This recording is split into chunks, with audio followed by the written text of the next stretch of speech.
Hello বন্ধুরা, তাহলে আজকে আমরা যে বিষয়টা নিয়ে দেখব বা পড়ব সেটা হচ্ছে দর্শন। দর্শন বিষয়টা কি?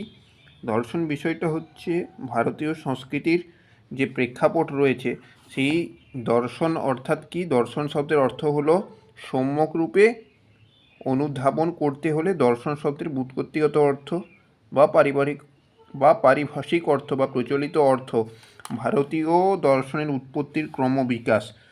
ভারতীয় দর্শনের মূল লক্ষ্য হচ্ছে কি না, ভারতীয় দর্শনের বৈশিষ্ট্য ইত্যাদি বিষয়গুলি জানতে হয়।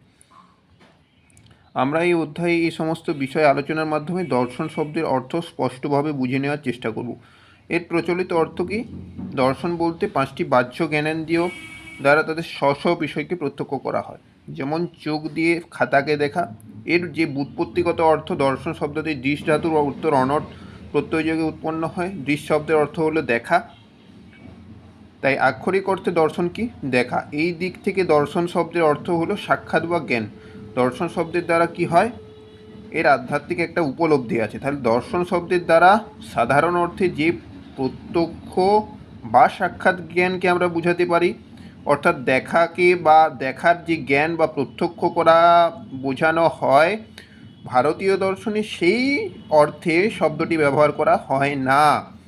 এখানে প্রত্যক্ষ বলতে সত্যের সাক্ষাৎকার বা কি তত্ত্বের উপলব্ধিকে বোঝায়। ডক্টর রাধাকৃষ্ণনের মতে দর্শন কথাটির অর্থ হলো আধ্যাত্মিক উপলব্ধি। বস্তুত বিশ্বজগতের ও বিশ্ব চরাচরের যা যথার্থ রূপ তা হলো সত্য এবং সেটা হলো তত্ত্ব। বিচারপূর্বক এই সত্যের উপলব্ধি হলো আধ্যাত্মিক উপলব্ধি বা তত্ত্বের উপলব্ধি, এবং এই উপলব্ধি হলো দর্শন। তাহলে উৎপত্তিগত দিক থেকে আমাদের কি পার্থক্য হতে পারে না, দর্শন শব্দটির ইংরেজি প্রতিশব্দ হলো ফিলোজফি।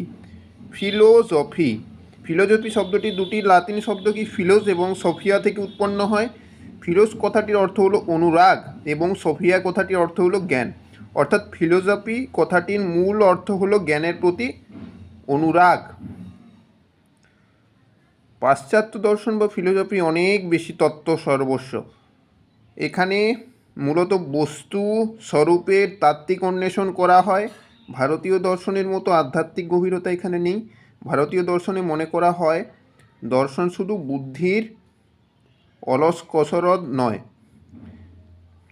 জীবনকে সঠিক পথে পরিচালনা করে পরম পুরুষার্থ অর্জন সম্ভব করে তোলার জন্য দর্শনের উদ্ভব ঘটেছে, আর জীবনকে যথাযথ রূপায়ণের জন্য সত্য জ্ঞানের প্রয়োজন। তাই বলা হয় ভারতীয় দর্শনের উৎপত্তি ঘটেছে ব্যবহারিক প্রয়োজনের বোধ থেকে।